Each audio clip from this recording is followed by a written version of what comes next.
हमारे एक सर थे राजेश सर के नाम से। वो अक्सर कहा करते थे अपने मजाकिया अंदाज में कि अगर किन्हीं को आपको बहुत ज़्यादा गाली देने का मन कर रहा हो, लेकिन आप सब समाज में से हैं, आप एक अच्छे व्यक्ति हैं, आप अपना मुंह को गंदा नहीं करना चाहते, तो आप उसे नेता बोल दीजिए, क्योंकि नेता से बड़ी गाली इस दुनिया में है ही नहीं। आज मणिपुर के हादसा को देखते हुए मुझे ऐसा लग रहा है, रीजन ये है कि आज सिर्फ मणिपुर में ही नहीं है, बिहार, बंगाल, राजस्थान, हर जगह स्त्रियों के साथ अत्याचार हो रहा है, उनके साथ रेप हो रहे हैं, उन्हें नगर नगर घुमाया जा रहा है। लेकिन अगर आप मणिपुर के विपक्ष में अगर आप बोलते हैं तो आप एक बेहतरीन शायद मीडिया कर्मी हैं, या फिर एक बढ़िया प्रवक्ता हैं, या फिर बढ़िया आप एक पब्लिक हैं। लेकिन जैसे ही आप बंगाल की बात करेंगे, जैसे ही आप बिहार की बात करेंगे, जैसे आप राजस्थान की बात करेंगे, तो ऑटोमेटिक आपको एक नाम मिल जाएगा, और वो नाम है गोदी मीडिया। फिलहाल मैं आपको बंगाल ले चलता हूँ, जहाँ पर एक स्त्री है जो एक दुकान से कुछ सामान चुराती है। ऐसा उस पर आरोप है, पता नहीं क्या सच है क्या झूठ है। उसके बाद उस स्त्री को कुछ औरतें हैं, पुरुष नहीं, कुछ औरतें मिलकर उसके कपड़े फाड़ देती हैं, और अंततः उसको उसके बदन पे एक भी कपड़ा नहीं रहता, और उन्हें नग्न कर दिया जाता है, नग्न करके उसे पीटा जाता है। और स्त्री अपने आप को बचाने का प्रयास करती है, बहुत ज़्यादा बचाने का प्रयास करती है, अपने प्राइवेट पार्ट्स को छुपाने के प्रयास करती है, लेकिन किसी को ध्यान नहीं आती। अगल बगल पे सैकड़ों लोग, सैकड़ों पुरुष उन्हें देख रहे होते हैं, और उन्हें कोई बचाता नहीं।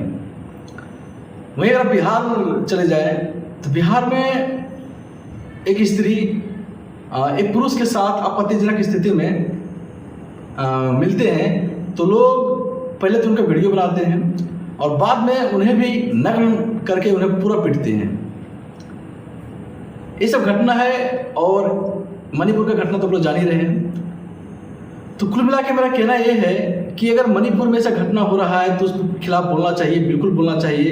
ये नारी सम्मान की बात है, और इसे एक सब समाज में ऐसा कभी बिल्कुल नहीं होना चाहिए। लेकिन जैसे बंगाल की बात करते हैं तो अब गोदी मीडिया से क्यों हो जाते हैं लोग, आप पे प्रत्यारोप ऐसा क्यों करने लगते हैं कि अब गोदी मीडिया है? क्योंकि बंगाल में जिस प्रकार से उसे मारा गया, नग्न अवस्था करके मारा गया, जब उसकी बात हम लोग करते हैं तो लोग से कुछ लोग तो बोल देते हैं राजनीति मत कीजिए। ऐसा उनका मंत्री का कहना है। एक मंत्री तो जो ममता बनर्जी के कैबिनेट की मंत्री है, वो यहाँ तक बोल देती है कि जो हो गया सो हो गया, कपड़े उतर रहे थे उतर गए, अब इस पर राजनीति मत कीजिए। तो भाई कपड़े तो मणिपुर में भी उतरे हैं, उस पर राजनीति नहीं होना चाहिए। कपड़े तो बिहार में भी उतरे हैं, उस पर राजनीति नहीं होना चाहिए। और इस सबसे हट के जब राजस्थान सरकार के मंत्रिमंडल के एक मंत्री जब खुद अपने मिनिस्टर से बोलता है, अपने मुख्यमंत्री से, अशोक गहलोत से बोलता है कि देखिए आप मणिपुर पे ध्यान मत दीजिए, अगर आपको ध्यान देना है तो आप अपने स्टेट पे दीजिए। क्योंकि रेप के मामले में अभी राजस्थान सबसे आगे है। तो तुरंत होता क्या है, उसके बाद को जो है मतलब लोग दिल से ले लेते हैं, और मतलब गलत तरीके से दिल से ले लेते हैं, और तत्काल उस मंत्री को सस्पेंड कर दिया जाता है। जबकि मंत्री तो सही बोला था, भले वो आप ही का कैबिनेट का मंत्री था, उस पर जो बहुत सारा इल्जाम लगा दिया जाता है कि वो बीजेपी के पक्ष में था, शायद ऐसा बोल रहा था। लेकिन हकीकत है कि वर्तमान में राजस्थान ही ऐसा स्टेट है जो रेप के मामले में सबसे आगे चल रहा है, और वही बात को उसका कैबिनेट के एक मिनिस्टर बोलता है, उसको तुरंत हटा दिया जाता है।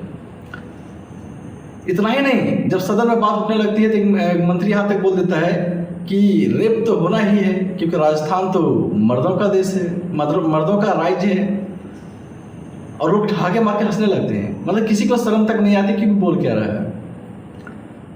तो जिस कल्पना के साथ हम लोग बोलते आ रहे थे कि नारी तो नारायणी, और हम लोग पूजा करते आ रहे थे कि यत्र नारीस्तु पूज्यते रमन्ते तत्र देवता, ये सब तो कहाँ रह गया, फिर कुछ रहा नहीं गया।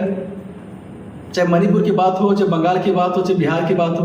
बिहार की बात में अगर आप बोलते हैं फिर भी गोदी मीडिया कहला जाते हैं। वहाँ कितना निर्दयपूर्वक एक स्त्री को मारा जाता है नग्न अवस्था में। अगर वो कुछ गलत भी की थी, उसके कानूनन उसको सज़ा मिलना चाहिए था, कानून प्रक्रिया के तहत उसे सज़ा मिलना चाहिए था। ये पब्लिक सज़ा देने वाली कौन होती है? और फिर भी अगर सज़ा देनी ही थी तो इतना दर्दनाक, इतना घटिया तरीके से क्यों?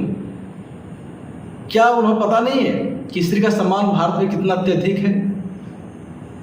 इन्हें देवी की तरफ पूजा जाता है, फिर भी लोग इस तरह से घटना देने से बाज नहीं आते हैं। तो कुल मिलाकर मेरा कहना यह है कि चाहे मणिपुर हो, चाहे बंगाल हो, चाहे राजस्थान हो, चाहे बिहार हो, हर जगह स्त्रियों के साथ गलत हो रहा है। लेकिन कुछ ऐसे मीडिया हैं जो कंडीशनल बात करते हैं। कुछ मीडिया तो मणिपुर के बारे में बोलते हैं और कुछ मीडिया जो है इधर के बारे में बोलते हैं। जो बीजेपी समर्थित मीडिया है वो जब भी उससे मणिपुर के बारे में बात बोला जाता है तो बंगाल की बात उठा लेते हैं। बीजेपी विधायकों की अगर बात की जाए, बीजेपी के किसी मंत्रिमंडल के किसी मिनिस्टर से अगर पूछा जाए तो मणिपुर के घटना को तो पहले आपको सुनेंगे नहीं, तुरंत तो बंगाल की बात उठा देंगे, तुरंत तो बिहार की बात उठा देंगे, तुरंत तो राजस्थान की बात उठा देंगे। अगर बंगाल के किसी नेता से पूछा जाए, चाहे ममता बनर्जी हो या किसी और से पूछा जाए, तो ये भी बात बोलते हैं कि जाके पहले आप मणिपुर के आप देख लो। मैंने कुल मिला के जो गलत है सो गलत है और जो सही है सो सही है, ये बीच का कुछ तो होता नहीं है। और जो चीज़ मणिपुर में गलत है वो राजस्थान में सही कैसे हो सकता है, और जो राजस्थान में गलत है वो बंगाल में सही कैसे हो सकता है, और जो बंगाल में सही है वो बिहार में गलत या सही कैसे हो सकता है। तो कुल मिला के हमको लास्ट में वो बात याद आती है हमारे राजा सर की, जो बोलते थे अगर किसी को अगर बहुत तेजी से अगर गाली देने का मन कर रहा हो, अगर दिन में बहुत किसी का बात को कुठाराघात अगर पहुंचा हो और उसे आपको गाली देने मन कर रहा हो तो सब नेता बोल दीजिए, क्योंकि ये लोग इतने गजब होते हैं कि किसी की आबरू लुटी जा रही है उनसे इसको किसी भी प्रकार का लेना देना नहीं है, किसी भी तरह के किसी भी हरकत पे इन्हें कोई लेना देना नहीं है। वो सिर्फ कंडीशनल बात को देखते हैं कि किस बात को कहने से हमको क्या फायदा हो रही है। तो हमारी इस बात से आप लोग क्या सोचते हैं, आप किनके साथ हैं और नेताओं के बारे में आप लोग क्या कहते हैं? और मैतेई समाज की बात हो या कुकई समाज की बात हो, अपने राजस्थान की बात हो, बिहार की बात हो, आप इस पर आप लोग अपना विचार क्या रखना चाहते हैं? कमेंट सेक्शन में आप लोग जरूर आंसर दीजिएगा। धन्यवाद, नमस्कार।